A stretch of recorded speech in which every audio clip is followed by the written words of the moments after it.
From 2 Timothy. But mark this, there will be terrible times in the last days.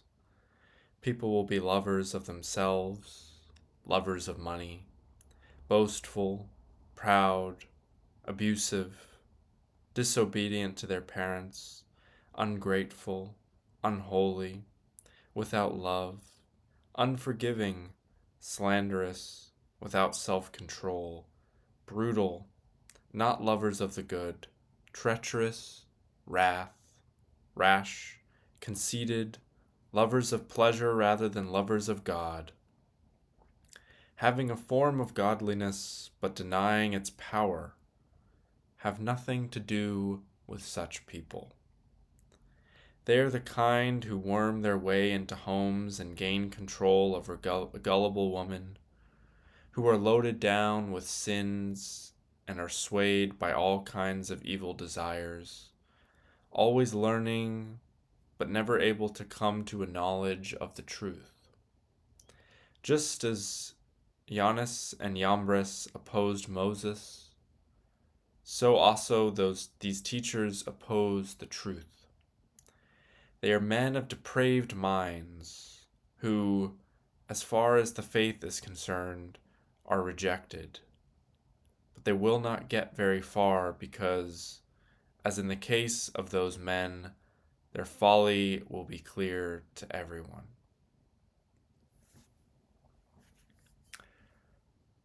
I'm reading 2 Timothy as well as 2 Peter and Hebrews for this week's Followers of Jesus New Testament project. And the thematic title for this week is titled Death to the Christians. And this letter, written by, or debated whether it's written by Paul or not, but many believe it's written by Paul from his prison cell to Timothy, and it's a letter of encouragement of sorts to Timothy, to not despair about Paul's condition and the people that have betrayed him, but a kind of a call to action for Timothy. And this section I read from 2 Timothy 3, 1 to 9, is under the larger subheading, Dealing with False Teachers. And I felt like this section is incredibly topical and pertinent to our current moment, where many adjectives that Paul described, we are seeing plastered on our airwaves and throughout the news, and maybe in our personal lives, maybe even ourselves, we can describe as being these things at times. And there's so much in here that feels pertinent to share and powerful. But the last verse, but they will not get very far because, as in the case of those men, their folly will be clear to everyone. And I think that, the sense that is repeated many times throughout the Bible when the topic of evil or sinful people, sinful nature is discussed, is this sense that God will ultimately have the final say, that God will cast the final judgment, and the wheat and the chaff will separate, and it will be abundantly clear what the virtuous, loving people are and do from those who stray from that path. And I think it's it's a little bit easier said than done to have nothing to do with such people, because those people might be your neighbor, they might be your family member, they might be your colleague, they might be your political opponent in, your town that you still have to be civil with, right? But I think what Paul is saying here is to stay the course, and I'm reading in my Bible study the book of Nehemiah right now, and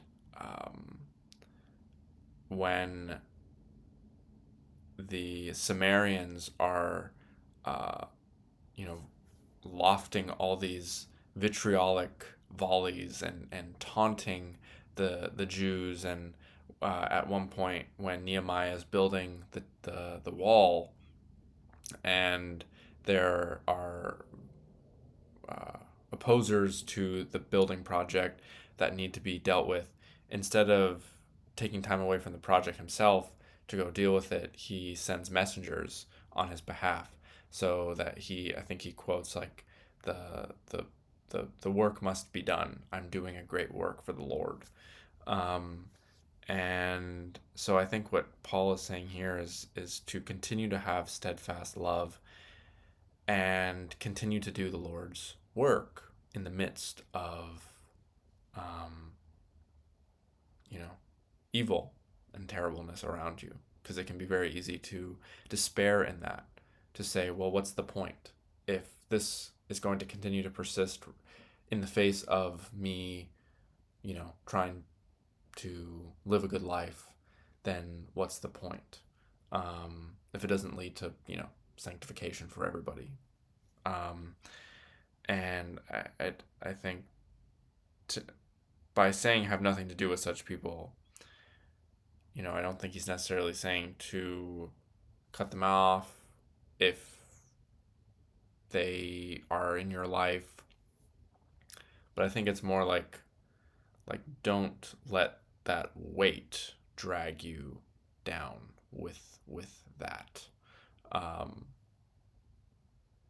Continue to be focused on the call.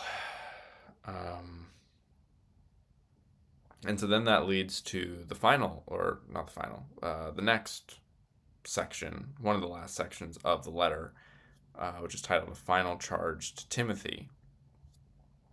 And then in 2 Timothy 4, Paul says, I give you this charge. Preach the word, be prepared in season and out of season. Correct, rebuke, and encourage with great patience and careful instruction. For the time will come when people will not put up with sound doctrine. Instead, to suit their own desires, they will gather around them in a great number of teachers to say what their itching ears want to hear. They will turn their ears away from the truth and turn aside to myths. But you, keep your head in all situations, endure hardship, do the work of an evangelist, discharge all the duties of your ministry. For I am already being poured out like a drink offering, and the time for my departure is near. I have fought the good fight, I have finished the race, I have kept the faith. Now there is in store for me the crown of righteousness, which the Lord, the righteous judge, will award to me on that day, and not only to me, but also to all who have longed for his appearing.